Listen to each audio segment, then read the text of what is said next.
Howdy folks, and welcome to the wilds of Colorado. We're actually in the mountains, and we have the 2014 Subaru XV CrossTrek Hybrid. That's right, it's Subaru's only hybrid, and we're going to take it off-road coming up next.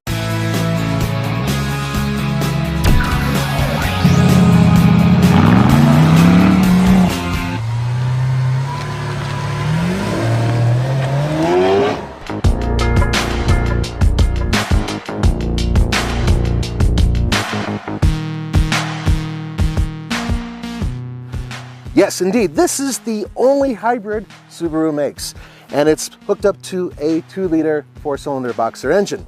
Combined, horsepower is 160 and torque is 163. And it's all hooked up to a continuously variable transmission, a CVT, which Roman prefers because he's old and eats creamed corn, but I would rather a manual transmission option. Unfortunately, there isn't one. But I can tell you this, it puts out more power and more torque than the normally aspirated regular 2-liter, and on top of that, it gets better mileage. 29 miles per gallon city, 33 highway. Normally, I don't like cars that have lots of cladding on them because I think it's just fake, but the first time I saw the Subaru XV CrossTrek, I loved it, especially like in orange and some of those other cool colors. So what's the difference between the regular XV and the XV that has a hybrid power plant? Well, badges that say hybrid, they're all over the place. But it doesn't look like a hybrid. It still looks like the XV. The wheels are different. And inside, there are a couple little interior details that are different. But for the most part, still looks like a rugged little Subaru. There are a couple other differences. Once again, lots of hybrid all over the place. And look at these tail lamps. They're different because, well, it's a hybrid and hence they must look different, right? Actually, I kind of prefer the ones that are on the regular XV, but you know, no big whoop.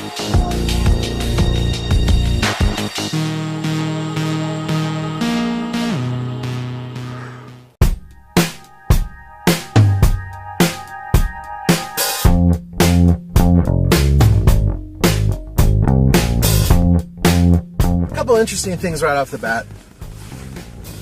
I have been absolutely wrapping my head, and so has Andre, trying to figure out a vehicle that actually competes with this, like head-to-head, and I can't think of any.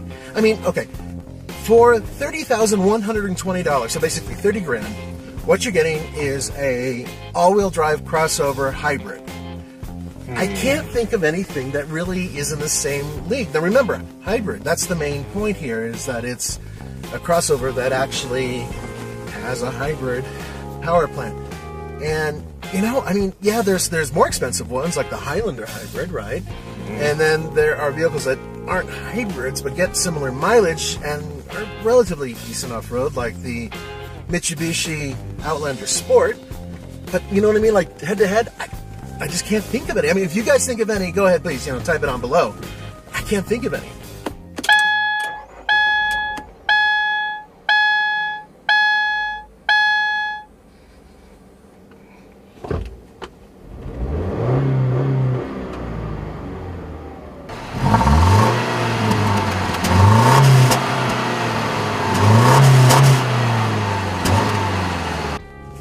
Fortunately, Subaru is sort of in a class by itself in other ways too. Some of the best ground clearance in the industry. This particular vehicle is 8.7 inches, thank goodness, because there are a lot of potholes here. It's kind of like a rain-snow mix that's been going on and off outside. So we've got some areas that are rather deep, and you know, an average car could probably get through here with scraping a few times, but this thing, it's not going to scrape. Not until I get it into the slightly heavier area. And even there, well, there's some underside protection, which is great. And the approach departure angles are decent. Once again, 8.7 inches of ground clearance. That's mighty good.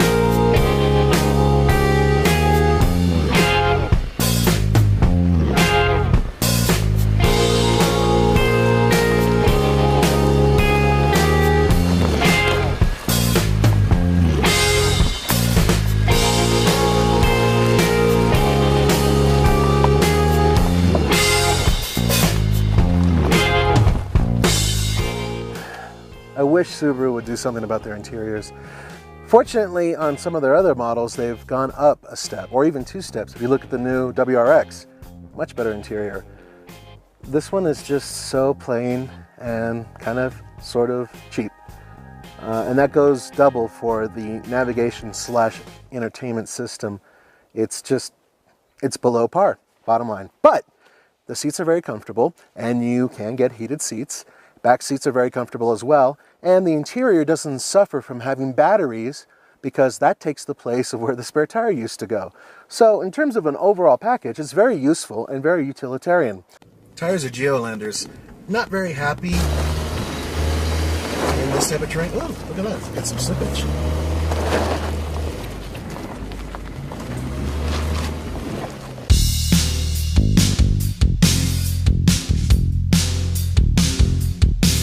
The overall articulation for a car like this is extremely good. Gives you lots of wheel travel, more than I think any other vehicle in this class. And the one that comes to mind right away when I start thinking about vehicles like this is the Toyota RAV4, but not the current one, because frankly the current one, it doesn't off-road. It doesn't like to, doesn't want to, and it was never really designed to do that. The older one, the previous generation, that one was really good off-road. In fact, one of our most popular videos is taking one of those off-road against the Subaru Forester before they went and changed the Forester to its current body style and engine and everything. So, yeah, check that out. It's pretty cool.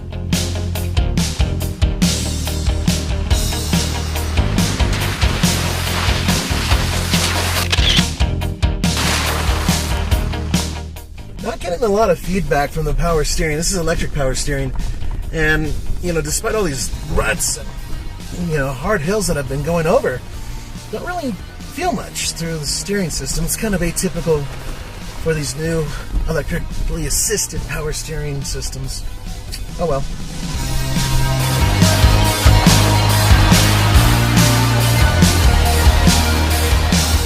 So, mud puddle 1, mud puddle 2.